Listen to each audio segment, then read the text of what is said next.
Hello Carnage Cravers, welcome back to Carnage Corner. I am Ken Carnage, and we are going to go ahead and continue down the rabbit hole that we started. We are going to finish breaking down the films that came before Captain America Civil War to help us get ready for Captain America Civil War. So, last time we talked about Captain America the Winter Soldier, okay? This time, we're going back to 2014, and we're going to talk about Guardians of the Galaxy. A film franchise that, you know what, admit it, you had no idea who the Guardians of the Galaxy were. You knew Iron Man was a comic book character, maybe, but you had no clue who Rocket Raccoon was. Admit it. Admit it. Okay. So, it was a big gamble for Marvel, because, again, it was a lesser-known property. But it managed to make over $772 million worldwide. I would say that is a successful film, wouldn't you? That being said, this film, it starred Chris Pratt, yes, the chubby funny guy from Parks and Rec. In this, he is not playing somebody who's chubby, but he is playing somebody who's funny. He is playing a goofy version of Star-Lord. I say goofy version because Star-Lord wasn't goofy in the comics. But who cares? The movie's more successful than the comics ever were. Okay?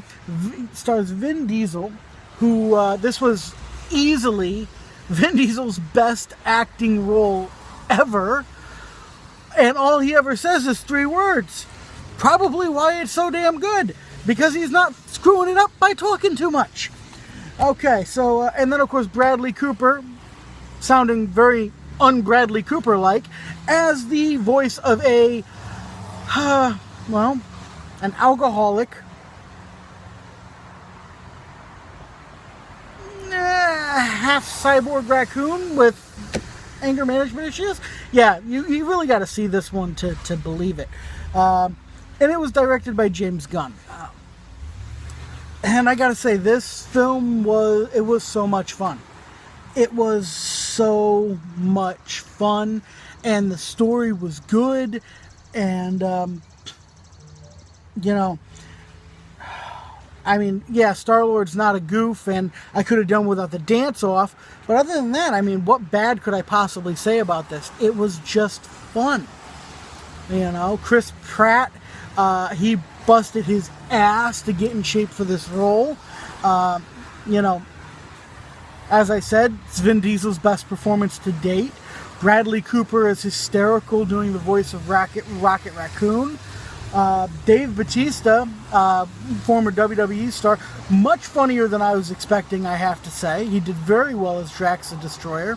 It's just all good things all the way around. Nothing bad to say. So the movie gets a 9 out of 10.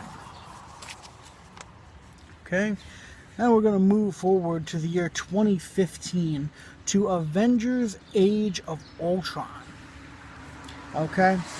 Age of Ultron grossed over $1 billion worldwide. Okay? It starred Robert Downey Jr., again as Iron Man, Chris Evans again as Captain America, and Mark Ruffalo again as the Hulk. Or as Bruce Banner and the Hulk, I should say. Okay, and it was once again directed by Joss Whedon. And,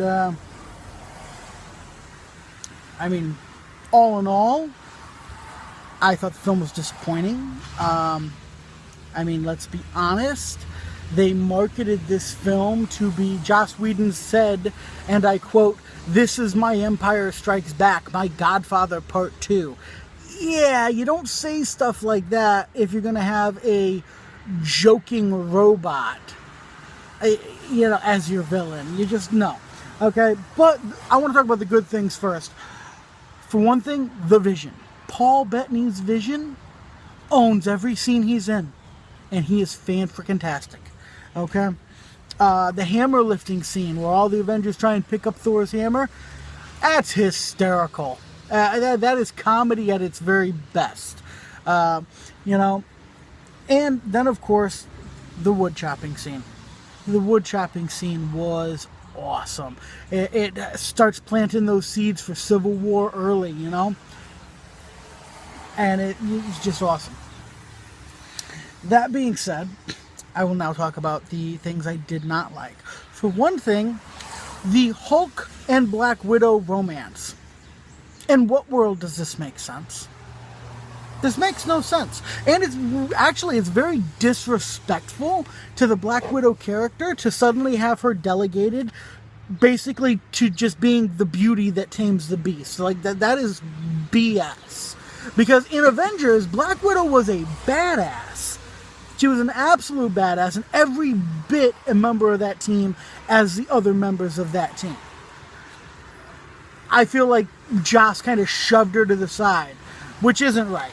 Okay? Thor making Iron Man-esque jokes. I have to tell you something about Thor. While he can be a very funny character, it's not because he's trying to.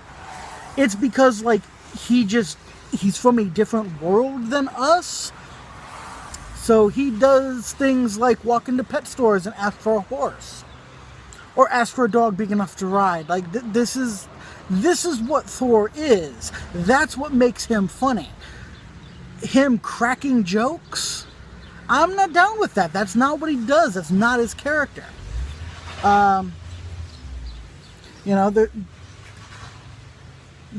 It felt like there felt like there was no stakes in this film.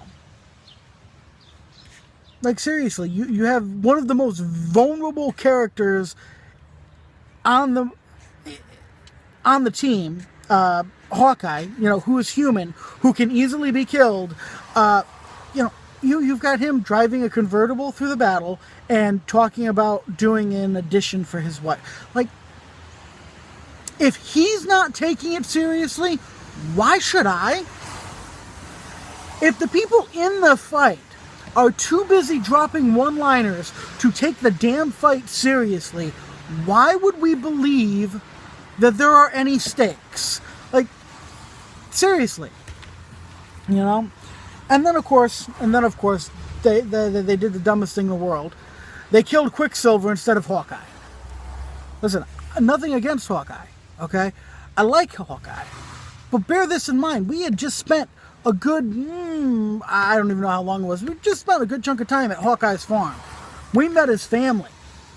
Okay, he's got two kids and one on the way. He's got a pregnant wife sitting at home. Like, you gave us more to care about with this dude. If you were going to make good on your promise for a darker, more personal sequel, then what you should have done is you should have killed Hawkeye. That was the perfect opportunity to reach out into every audience member. That was the perfect opportunity to reach out into their chests, pull out their hearts, show it to them, and crush it. It's a missed opportunity. And why did you miss it? Why? Because you really wanted Aaron Taylor Johnson to play Quicksilver, but he didn't want to sign up for multiple films? Could have picked somebody else to play him. There is no one person to play a role. There are many talented actors out there, okay? Second off, another reason, and I think this one might be closer to the truth in all honesty, is I believe that a lot of fans guessed it. A lot of fans guessed Hawkeye was going to die. So they decided not to do it so that the fans would be wrong. But the only reason we were guessing it is because it made sense, damn it! Seriously! Anyways, and Ultron. Ultron is supposed to be terrifying. Ultron is supposed to be the big bad. You made him a joke! Like, seriously, he's like a bumbling child. Yeah. No. Read a damn comic. Anyways, Avengers Age of Ultron, very disappointing to me. I gave it a 6 out of 10.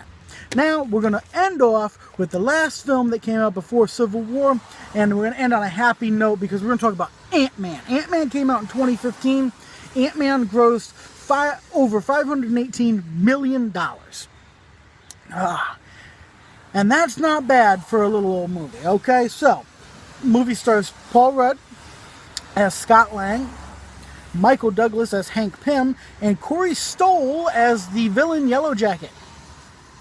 And it was directed by Peyton Reed, after Edgar Wright dropped out due to issues with the studio.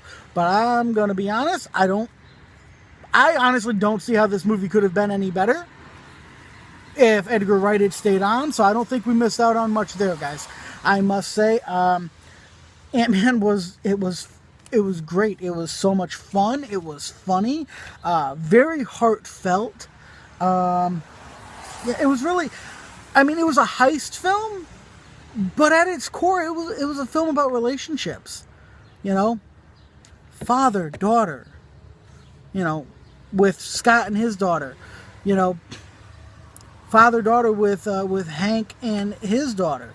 You know, mentor protege with Hank and Yellow Jacket. You know, and I could go on. Like it had action, it had fun, it was funny, but I keep getting hung up on the relationships because they put so much emphasis on it. It was a film about people, and it was awesome. I have nothing bad to say about Ant-Man. Absolutely nothing bad to say about Ant-Man. It was an awesome, awesome film. That being said, so Ant-Man gets a 10 out of 10. So there we go, folks. We are all caught up. The only thing left to do now is go see Civil War. It's in theaters now. Okay? So, you go see Civil War. I'm going to go see Civil War. And after I see Civil War, I am going to come back here. I'm going to tell you what I think of it. If my head doesn't explode, because it's freaking awesome. So, in which case, that's all we have time for today. I am Ken Carnage. This is Carnage Corner. And remember, Carnage is right around the corner.